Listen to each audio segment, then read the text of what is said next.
So thanks to not having trades available today to trade the market, we were able to end at a really nice spot. Basically, we had the first 30 minutes of the market open. We were looking at potential entries, potential exits, and we called out three potential trades that we could have done today. And I'm going to review those with you guys in a second on the charts. Because they're really clean, and it was our second pick on the watch list, so everything was kind of picture perfect. It was really nice though not to kind of have to trade or not feel like I had to trade today, just because we had no trades available. So that was kind of a cool feeling. And tomorrow we're gonna have at least three trades available. So it's going to be a really cool day. If I want to get aggressive, I can. I have the option to do that. And that's because I'm going to be splitting up my account a little bit. I'm going to be doing some new portfolio allocation starting, I guess, tomorrow, but I really, for 2020 January. And that allocation we're going to talk about first before we dive into the charts. So we're going to go over to TradeJournal. I'm going to show you guys all about how we're going to do new portfolio allocation that will actually allow us to grow our account quicker and with less risk. So let's go to the trading screen now. And that's what's making all the loud noise. Welcome back, guys. Here we are on TradeJournal, the 25K challenge tab. And that tab is right here on the bottom left. You guys can't see it because unfortunately my face is covering it. You've probably seen this before if you watched all my videos. I do talk about it every now and again. However, it's changed a little bit, and I kind of want to review it because going into January 2020, so actually basically tomorrow, I'm going to be changing up things a little bit. So our initial estimate for this whole entire challenge was this green one right here, this first estimate. And I'll talk about why these trade allocations are a little unusual right now. But originally, this is how it looked like. We had 50% here, and I was expecting that sometime around December, extremely conservatively, we would probably hit our $25,000 goal. And that is what I thought was a fairly conservative estimate. It's basically with a winning ratio of about 50%, which we are about closer to 60%, sometimes 62. We even hit 63. I'm hoping I'll get closer to 65 and ideally 70% as I'm a little bit more smooth with this gap and go strategy. Starting the challenge though, I did realize that 5 trades per week just wasn't really good. It kind of put me in these really awkward positions where I would want to trade, but I only have one trade that day, and then I would skip a trade. Or good setup, and then I missed that one, then I would maybe do like a little kind of a revenge trade a little bit, and that was only like a 4% gainer, which was okay. But then I don't know, it was just kind of like constantly playing with my mind. In November it was just like this horrible portfolio allocation. And then, sometimes I would have $2,000 in a trade, and then another trade I would trade, $500. It was extremely inconsistent. Then, I said, okay, let me switch things up here. So with a winning ratio of around 60%, which I'm pretty sure I can handle, and let's say I do 9 trades per week by moving more money into my cash account and then alternating the trades which are available. And guys, if you are confused with any of this, check out my whole entire video on the $25,000 challenge, because that video really breaks up all these moving parts. The important thing to know though is in the US, if your account is under $25,000, your account has a pattern day trader rule applied to it. So if you make over 3 trades per 5 business days on your margin account, you will be flagged as a pattern day trader and your account will be frozen for 60 days. You won't be allowed to use that or trade in that account for 60 days. So we're trying to do whatever we can to avoid that. And basically at first, I split 3 trades into my margin account and 3 trades into my cash account. That's how I was able to get to 5. Although, it's really 6, but I have realized that that's like with perfect allocation. Like if I did a trade Monday, then I waited till Wednesday, did another trade, and then that cash would become available again on Friday. So like perfectly. So let's say then I miss Friday, right? That would result in 5 trades instead of 6 trades. Now, if I said, okay, let's say I do some really good allocation. I put 3 trades in my margin account, and then I have, let's say, 6 trades available in my cash account because let's say I have $2,000 in my cash account, then I can alternate it, right? So let's say on Monday I trade $1,000, then while that cash is settling and I'm not able to trade tomorrow, I still have the other $1,000. So on Tuesday, I'm able to trade $1,000. Then Wednesday, I'm able to trade $1,000, right? So the whole time I'm able to consistently trade. And the reason I went down from 50 to 45% is because with this trading allocation, it basically said that I would use half of my portfolio per trade. And then this trading setup, I said I would use a third of my portfolio per trade to increase the number of trades, because in the cash account, there is no pattern day trader rule. So I'm able to trade as often as I want in my cash account. The problem is the cash accounts have settling periods, right? So I'm only able to trade that cash every 24 hours. So very quickly, I have 3 trades in my margin account and 6 trades in my cash account. And that would mean I have to split up my cash 3 ways, right? Basically think I have 3 batches of trades, and each batch gets a third of my trade, which in reality is 33%. But I have noticed that I actually I don't trade that perfect 33%, right? When I'm actually getting into a trade, I'm typing in my shares, and let's say my perfect allocation is maybe $1,400. And then I only enter with $1,200. It happens all the time. So I gave myself a 10% wiggle room. That's why this 50% went down to 45%, right?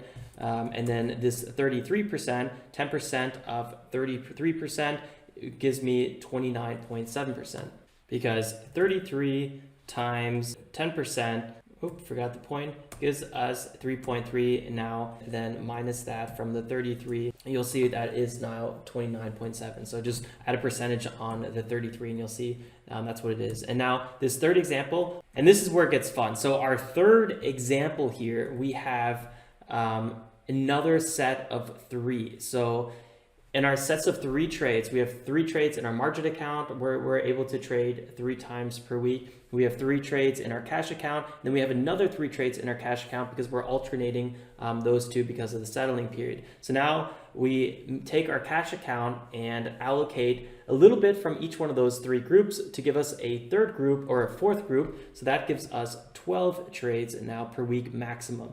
And since we have 12 trades maximum, and each one is a group of 3 trades, we have to allocate about 25, actually exactly 25% to each one of those groups. And since each trade won't have that perfect 25% allocation, I said, give me about a 10% wiggle room, and 10% of 25 is 2.5. So 25 minus 2.5 gives us this 22.5. And that's how all these numbers kind of come together. So I hope that makes sense.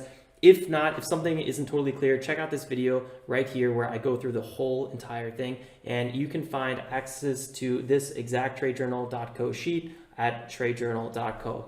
Okay, so moving on from the estimate of number 2 with these kind of optimized values, we were able to reach our $25,000 goal much quicker and safer. And the reason it's safer is because we're doing more trades, which allows us to remove, those big losers and those big winners. And, picture a bell curve, right? We're putting more attention on that bell curve. We're doing a little bit of mean reversion where we just come back to the bell curve, and by increasing the amount of trades, we are increasing the amount that we are going closer to that bell curve. So alone with this new portfolio allocation, and of course, increasing our trading from 50 to 60%. Actually, let me to make things a little bit more straightforward here, let's just say 60% here was our first estimate, which would land us in about November when we hit $25,000. Here, our $25,000 would basically be hit in October. So we basically already gained a month and a little bit more. Now, if everything else remains true and we just increase the number of trades and reduce the amount of money that we allocate to each trade, we again put ourselves in a little bit better of a position. Now, in theory, we would still reach our goal here in October, but we're reaching it with a little bit more money. I'm not super crazy about, that little bit more amount of money. That's not really why I'm doing this. What it does give me is those extra 3 trades per week, which doesn't seem like that much, but it really gives me the freedom to be like, okay, maybe I just want to take this 4% trade right here because I think this is a perfect setup. Or, I have 3 trades available today instead of maybe 1 or 2 because that's just how, the stars align for that day. And that will really allow me to not be that stressed. I've really noticed that a lot of my stress from trading comes with the fact that I only have maybe 1 trade to be able to trade that day. So if that 1 trade just even goes up to 2 trades, it'll be really, really nice. And I can already confirm my belief because that is what happened from when we originally had our portfolio allocated this way to reallocating it to this way. So I know for a fact that's how I will feel because that's already how I have felt from that last restructuring in our portfolio. So I'm really excited in January and really just tomorrow going into this whole new portfolio structure. So in 2 days, we will be here. And we are a little behind our goal, which is fine because, November we were having, we're making a lot of mistakes. I was so focused on, proper allocation, and then we would miss sometimes a couple of days of trading. It was just kind of a mess. We still ended profitable, but just not nearly as profitable as I want. December, we were way ahead of November, but then the last 2 days we gave a bit, back a little bit of profits. So kind of, shaky week as well, but I was learning a lot about pre-market. I traded a few little different styles, but at the same time, I really, honed in on what works. So I think January has the potential, it's not guaranteed, but January definitely has the potential where all these different moving parts are just going to come together. So I'm super excited for how January is going to turn out. And that gives us 1, 2, 3, 4, 5, 6, 7, 8, 9, 10 more months to reach our goal in October of having an account size over $25,000, which will then give us the ability to trade outside of the pattern day trader rule, which means we could do, in theory, unlimited trading. And by then, hopefully, I will have a really good foundation of trading to build upon that I won't go crazy. Yeah, that's basically the whole entire small account challenge in a very, very small nutshell. If you want to learn more about the strategies and all that stuff, check out the links below because that's where I really talk about all the details, and then you guys can learn all you want about the actual challenge and the strategies and the scanners and all that fun stuff. Also, you guys can play around with these numbers all you want on your own time. It's actually super, super exciting because if you say, like, right now my average win is a little less than this, it's actually more like 4%. But let's say we get really focused on increasing our average wins because, we look for those, first pullbacks or second pullbacks instead of trading as many support line bounces, and we get this to, let's say, 9%. That's when, things get really interesting. Check out how crazy much these numbers jump. We'll be reaching our goal in June all of a sudden. So it just, it gets really exciting. And, all it takes is having like one really good month to really set us ahead, and that's really what I'm excited about. So let's hope for the best, but more so than hoping, let's just really study, really be focused, and give this challenge everything we got so we can ideally hit our $25,000 goal before October. Okay, and just really quickly, let's go over the charts. I'm not going to dive into the watch list because if you guys want to watch the watch list or learn everything that I was trading, just go to the live stream, and the first 15 minutes of the live stream, we dive into the watch list and all that good stuff. So what I really want to be focusing on is SAVA. This was our second top pick of the day, and this one absolutely crushed it today, and it would have been so much fun to day trade this one. Now, I was really cautious with this one because it was going through gap up territory and hitting this huge resistance here at 6.6, and you can see it's having a really hard time breaking out of this area right here at the top right. And who knows if it's going to really be able to hold this area. Not to mention there was no new news about this stock today, so really wanted to be a bit more pause off on this one. Pre-market, it was looking pretty fun. So we were running up here around 26% at the all-time high, 27% gapping up pre-market, holding its highs really well in this area. And if we just kind of scroll back a little bit, you can kind of see the volume, the type of volume that we had as well pre-market. Some pretty interesting moves. This thing was also exactly in our area. I mean, at this point already, it has $81 million volume. That's huge. In volume, 114 million market cap. That's a really nice general size, and 17 million shares outstanding. I mean, these are all almost ideal criterion of where we want to trade. Not to mention the price right now is at $6.64, which means the price is perfectly in the middle almost of our $2.50 range to $7, $8, $9 range of ideal price for a stock that we want to trade. So I mean, this thing just screams ideal, and I loved how it was trading. So let's go ahead and check out how we would have traded this one, because there was 3 trades that I would have wanted to do on this one. Right away, right with the opening bell, we had this nice little big green candle with big volume. I really like that. That's one of my favorite things to see with the opening bell. And the next candle really fulfilled our potential entry. So I love seeing these big green moves and then buying near these breakout zones. So around 615, 614. And check out what happens the next candle. Perfectly comes down here to 615. So this could have been a nice entry. We could have also missed this one if I was, a little bit more conservative, had my limit order down here at 610, or even, if the price came down to 615, who knows, maybe you would have not got filled. So being a little bit more aggressive on this one near 616, 617 would have been the ticket. But you never know. I was a little skeptical with this one because, again, like I said, check out this chart here at the bottom right. This is the daily chart, and it's just having a lot of resistance at this 6.6 area. So I wanted to be a little bit careful. And then we had a failed breakout right here. And again, we're having a little consolidation, but the EMA, this blue line 15 is kind of coming in, seeing some support.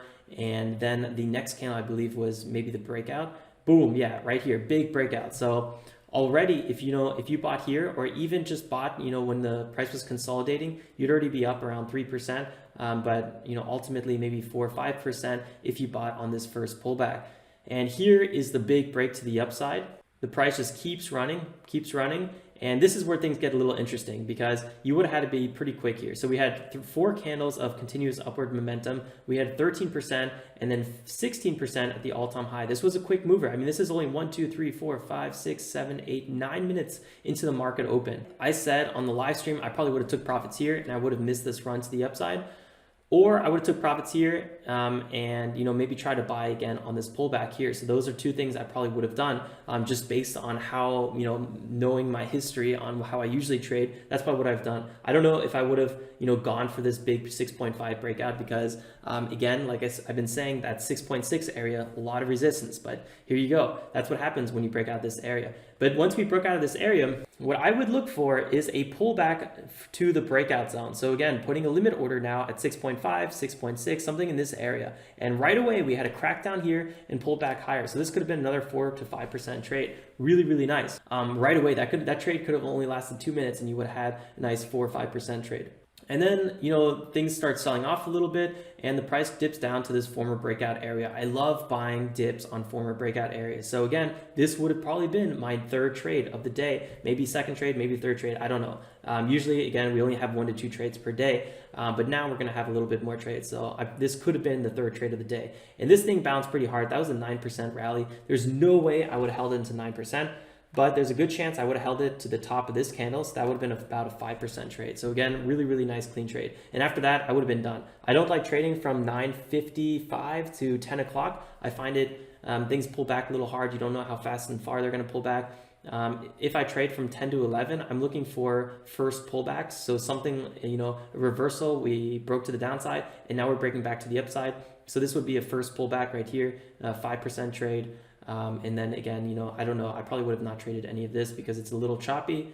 But some potential areas here is that, former breakout zone. Like I say, I love former breakout zones, that 6% trade. I don't know. At this point, it's getting a little choppy. I probably wouldn't be trading it anymore, but just a really clean opening bell this one had. And, I was just watching this one all day. It just looks super, super good to trade. And on our watch list, this is the one that had the most dollar volume. NIO had a tremendous amount of dollar volume, but this is a $3.5 billion stock compared to our $100 million stock. We can't really even account for this one. This one was just called out in the chat room today, and it was kind of fun to watch. And it was trading actually really similar to the way a lot of these small caps trade. So it was, just generally like a really crazy fun stock to watch.